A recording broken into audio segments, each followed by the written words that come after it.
Premier coup d'œil, pas grand-chose ne paraît différencier un moteur de Formule 1 de celui d'une puissante voiture.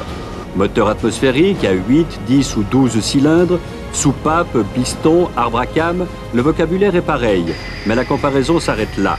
Car derrière se cache tout ce que l'on peut imaginer en matière de recherche et d'application technique soumise à une double contrainte obsessionnelle, celle de la performance optimale et du gain de poids.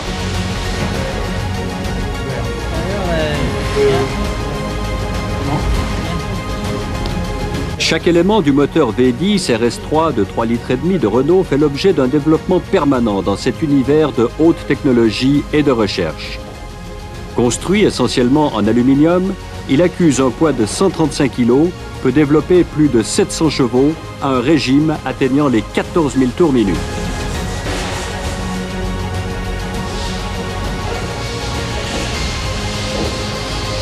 L'application des solutions expérimentées en course n'est plus aussi directe et spectaculaire qu'à l'époque où l'on transposait sur le marché l'injection directe, les freins à disque ou les ceintures de sécurité.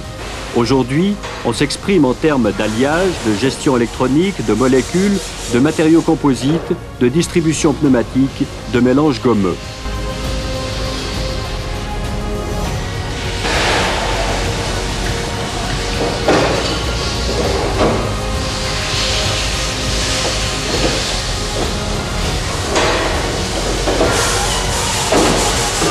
C'est ici, à Viry-Châtillon, que sont assemblés dans la plus grande discrétion les 10 moteurs qui, à chaque Grand Prix, seront affectés aux essais qualificatifs ou à la course et qui équiperont les 3 voitures, dont celle de réserve. Nous sommes aux limites de l'utilisation de tous les matériaux. Notre gamme de régime moteur n'a rien à voir avec celle qui est pratiquée sur les moteurs de série pour des raisons de fiabilité, parce que les cahiers des charges ne sont pas les mêmes finalement. Un moteur de Formule 1, ce qu'on lui demande, c'est d'être capable de faire 400 km en tirant le maximum de chevaux possible, alors qu'au contraire, un moteur de série doit être capable de faire 150 000 ou 200 000 km sans le moindre problème, avec un niveau de puissance et de performance suffisant.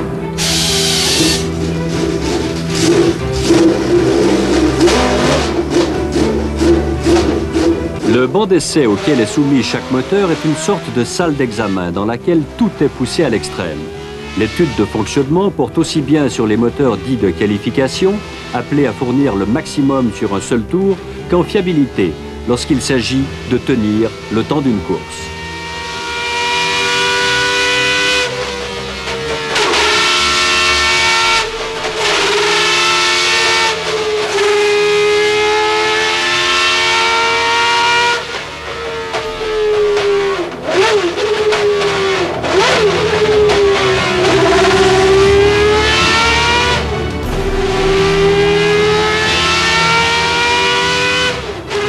Pour un gain infime de poids, mais surtout avec le double avantage d'une meilleure souplesse dans l'utilisation des régimes et d'une fiabilité accrue par l'abandon de ressorts délicats parce que constamment sollicités, une des particularités de ce moteur réside dans l'utilisation d'un rappel de distribution pneumatique. Le ressort de soupape est remplacé par de l'air compressé. Cependant, toutes ces précautions ne mettent personne à l'abri d'une défaillance. Et il arrive que ces efforts partent en fumée. La distance d'un Grand Prix de Formule 1 est d'un peu plus de 300 km, ce qui, multiplié par 16 épreuves, représente un total de près de 5000 km de course par année. Un chiffre qu'il faut en tout cas tripler, voire quintupler, au décompte des distances parcourues en essais officiels et privés.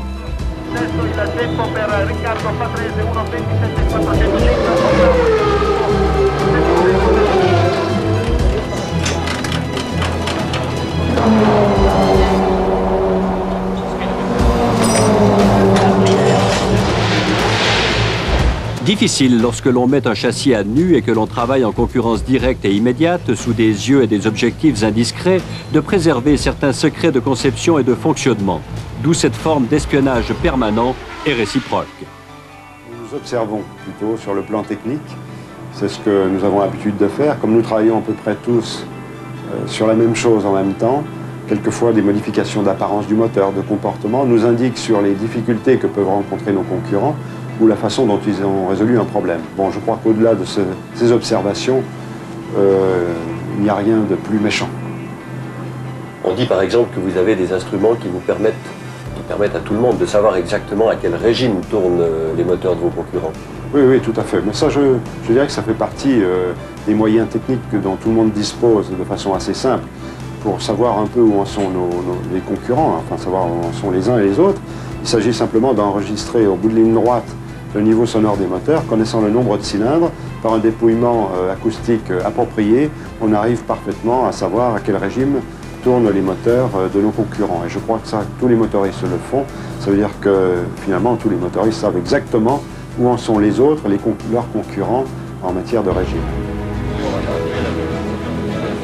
Depuis quelques années, l'électronique, par son développement constant, a pris une part prépondérante dans l'évolution des moteurs également, dont le comportement est programmé, géré et modifié à volonté par ordinateur. Les moteurs de Formule 1 ne s'abreuvent plus à l'essence ordinaire comme c'était le cas il y a encore quelques années. Bien que sévèrement réglementé et régulièrement contrôlé, le carburant a pris une importance toute particulière qui peut même être déterminante au niveau de la performance globale, à tel point que l'on ne parle plus d'essence, mais bien de produits de synthèse. Le carburant, aujourd'hui, est l'élément indispensable pour que le moteur puisse évoluer techniquement. Parce qu'aujourd'hui, les facteurs limitatifs que le motoriste peut trouver en ce qui concerne l'augmentation des régimes ou des puissances, c'est souvent le carburant qui en est la cause.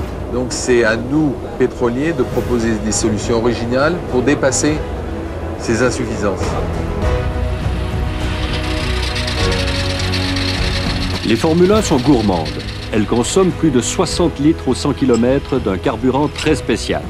Associé dès le début à la conception même du moteur, dont il doit connaître toutes les performances, le pétrolier recherche dans un laboratoire particulier le mélange qui va permettre d'en optimaliser le fonctionnement.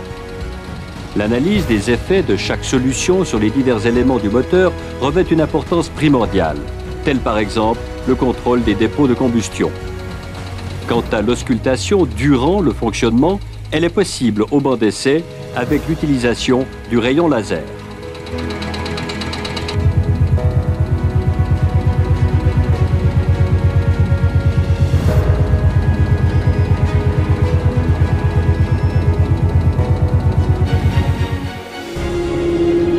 On sait qu'au châssis est associé un ordinateur.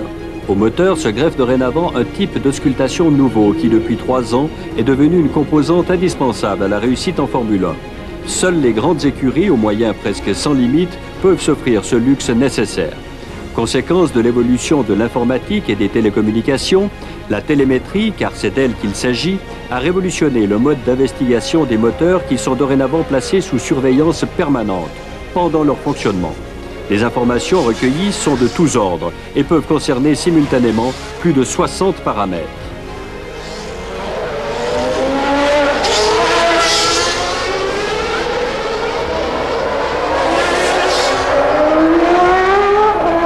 Les contraintes des circuits sur les châssis et les moteurs sont constantes. Elles sont aussi variables dans la mesure où chaque tracé se différencie de tous les autres. D'où l'importance des enseignements recueillis en permanence sur le fonctionnement spécifique des groupes propulseurs. L'information est acheminée de façon ponctuelle par réseau hertzien à chaque tour. La voiture est équipée d'une antenne qui, au passage d'une balise et par un système de captation, déverse instantanément sur les écrans des ingénieurs, à 300 km/h, les données enregistrées durant le tour de piste. La télémétrie, c'est une technique qui nous permet à nous, techniciens qui sommes dans les stands, de savoir ce qui se passe d'un point de vue fonctionnement du moteur sur la voiture du pilote qui, lui, évolue sur le circuit. Est-ce que c'est une information que vous avez en permanence pendant que le moteur tourne, que la voiture tourne? C'est une information que l'on a à chaque fois que le pilote passe devant les stands. C'est-à-dire qu'on peut imager un petit peu en disant qu'il y a une boîte noire qui est embarquée dans la voiture, qui enregistre pendant toute la durée d'un tour des paramètres de fonctionnement, que ce soit déjà en vitesse moteur, position de la pédale de l'accélérateur, température d'eau, nombreuses températures, et qui, lorsque la voiture va passer devant les stands, à l'aide d'un système de transmission, va décharger toutes ces informations et nous les transmettre pour de nouveau recommencer à enregistrer ce qui va se passer dans le tour suivant. Mais alors, quelle est l'utilité d'avoir ces informations de façon continue et immédiate et non pas à la fin des essais ou lorsque le pilote rentre à son stop? Alors l'information est double. On peut distinguer deux cas de figure. Le cas de figure avec dysfonctionnement du moteur, le cas de figure avec fonctionnement normal du moteur.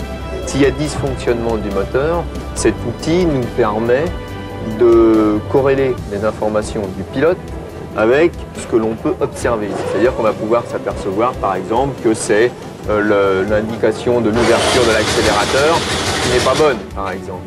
Bon. Et le pilote, lui, va sentir dans un fonctionnement désagréable de son moteur. Et nous, on va pouvoir, d'une façon très rapide, localiser le défaut, grâce justement à ces informations. Ça, on peut dire que c'est le cas aide au diagnostic.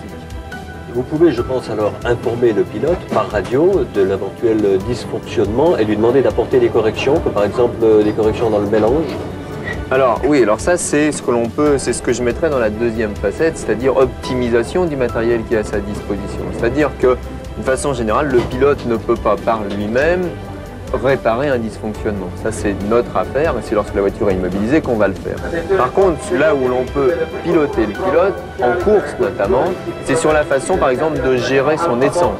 C'est-à-dire qu'on est informé à chaque passage de la voiture devant les stands de l'essence qu'il a consommée, donc a fortiori de celle qui lui reste à consommer, compte tenu de ce que l'on a mis dans le réservoir par exemple. Et on peut influer sur son tableau de marche à travers un panneautage, lui montrer d'utiliser le moteur de telle façon, de l'enrichir ou de l'appauvrir, absolument, on peut faire ces choses-là. Samedi, 13h. Mansell entre en scène pour les derniers essais qualificatifs. Il s'agit ici d'être le plus rapide possible sur un seul tour. Le travail semble plus concerté. À partir de maintenant, c'est l'ensemble qui va s'exprimer à travers le pilote.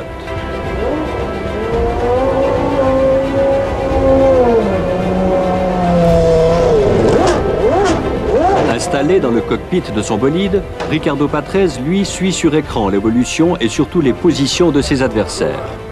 Car le temps s'érige en juge suprême, saisi au millième de seconde par les techniciens de Longines, au moyen d'un système triplement assuré, infaillible, puis géré et distribué instantanément, informatique. La tension monte, l'inquiétude se lit sur les visages, l'attente engendre le doute. C'est long, 1 minute 20, même à 250 km/h de moyenne. Enfin, le verdict du chronomètre, rassurant. Le doute n'était qu'une angoisse. La Williams-Renault partira en première ligne.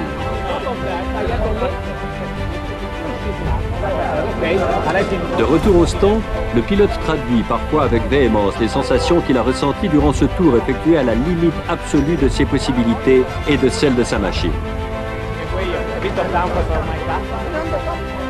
Samedi, 14h.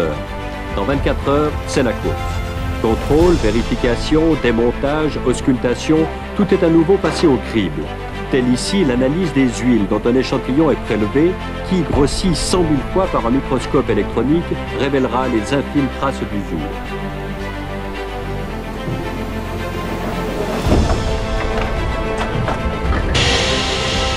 Mais déjà, tous les efforts se concentrent sur la course. Le moteur a été changé, qui devra tenir 300 km. Le châssis est remonté, le pilote a choisi ses pneus. Gonflés à une pression de 1,2 bar à l'avant et 1,1 à l'arrière, les mélanges gommeux procurent l'adhérence idéale à une température de 100 à 110 degrés. C'est la raison de l'utilisation de couvertures électriques qui préchauffent les gommes jusqu'à 85 degrés. La grille de départ, à 15 minutes de la course.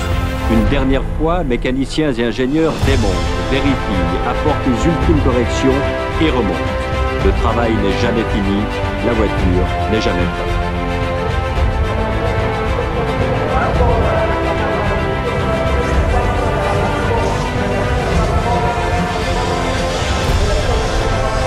Mais pourtant, il est l'heure de partir. Alors, que le spectacle commence.